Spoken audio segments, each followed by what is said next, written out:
This is our delegation. I'm just quickly going to introduce everybody on this stage. The far left is our ambassador, over here in Brussels. Is Senator Faisal Subsidiary from Karachi, the former Minister for Maritime Affairs. The Minister for Climate Change, Senator Musaddiq Maleh. The former Minister for Climate Change and current Parliamentary Leader for the People's Party in the Senate of Pakistan, Sharif Rahman. The former Minister for Defense, Commerce, Foreign Affairs, Energy, and a whole host of things, Mr. Khurram Dastagir, and finally the former Foreign Minister, first female Foreign Minister, Hina Rabbani Kar, and I'm Bilawal Bhutto. As you're aware, following the 5-day war between India and Pakistan, the Prime Minister of Pakistan put together this delegation and gave us a mission. A mission to advocate for peace in the subcontinent and to engage the international community, all of whom played a role in the de-escalation and in the facilitation of the ceasefire, and then some countries played a role in the mediation of the ceasefire, to encourage them to continue to play the role so that we can achieve a permanent peace in South Asia. This, we believe, is the only way for us to address all issues.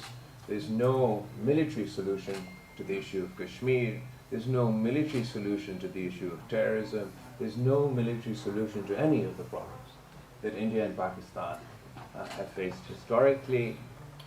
As a result of this conflict, we've also keen to sound the alarm that there's a false sense of calm following this ceasefire. Those who are not aware of the details believe that the ceasefire is achieved, we're back to normal, and we're all safe now. Well, that's not the case. The reality is that we are all less safe today than we were at the start of this conflict. And the simple reason is that the threshold from full-blown war between two nuclear powers has been so drastically reduced that we've never been at this level in our history. As things stand today, if there's a terrorist attack anywhere, in India or India-occupied Kashmir, proof or no proof, that means war with Pakistan.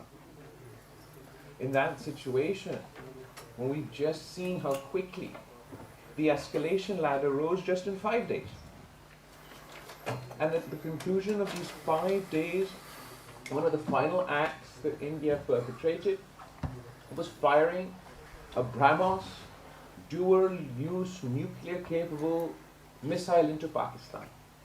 Now, in this particular case, that wasn't nuclear armed, but Pakistan has a very small window for us to decide, looking at an image, that this missile coming towards us that is capable of holding nuclear weapons, is it or is it not loaded? And how do we respond? The terms that both countries have set for the escalation ladder between ourselves is 1+.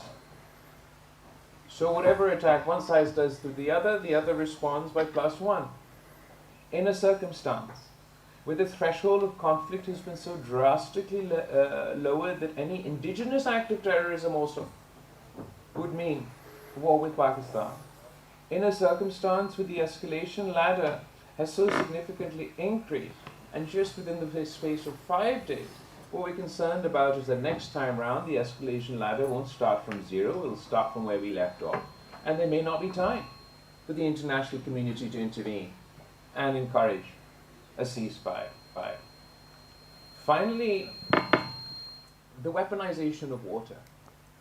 Pakistan and India have fought generation after generation over the issue of Kashmir, the unfinished agenda of partition, the pending issue of the UN Security Council. More recently, we fought over the issue of terrorism. Preceding this conflict, the Indian government announced that it was illegally violating the Indus Water Treaty and threatened to cut off the water supply for 240 million Pakistanis. Just the mere threat to cut off Pakistan's water is a violation of the UN Charter. This is our only source of water for our people to drink, for our agriculture and our agricultural economy to rely on. A threat to our water supply is an existential threat to Pakistan. It is a matter of our survival. It would provoke Pakistan, acting on this threat, would provoke Pakistan. We would consider it an act of war and have no choice. It is the absolute last thing we needed in the Himalayan region, which we refer to as the third pole. It's the largest collection of snow and ice anywhere in the world. This is the region where we should regionally be cooperating, internationally be cooperating to meet the challenge of climate change. Instead, we've set up a fault line and damned future generations of Pakistani and Indians to not only fight over Kashmir, to not only fight over terrorism, but now to, in perpetuity to fight over water. Laid the foundations for the first water war between two nuclear-armed powers. It is in this context that Pakistan seeks your assistance. We're particularly pleased to be here in the European Union because, of course, the European Union is a consistent advocate, the last line of defense for the rules-based order, for international law, a strong advocate for climate, for access to water, and you've witnessed war on your continent. We set up this international rules-based order to ensure that future generations we save from the scourge of war. Pakistan believes we need a comprehensive dialogue with India, one in which we can talk about the root causes, be it the root cause of Kashmir, be it the root cause of terrorism, and one where we can address the issue of water. India has said no, no, no every step of the way. Following the terrorist attack in Indian-occupied Kashmir, the Prime Minister of Pakistan, Shehbaz Sharif, publicly offered that Pakistan would be willing to be part of an international, impartial investigation into this terrorist attack. The Indians said no. Pakistan has always called for the United Nations, the UN Security Council, and that institution to be used to resolve our disputes, particularly Kashmir, which is on the agenda. It was taken to the United Nations by the Indian government. The Indians say no. Pakistan and the United States have spoken about mediation. The Indians say no.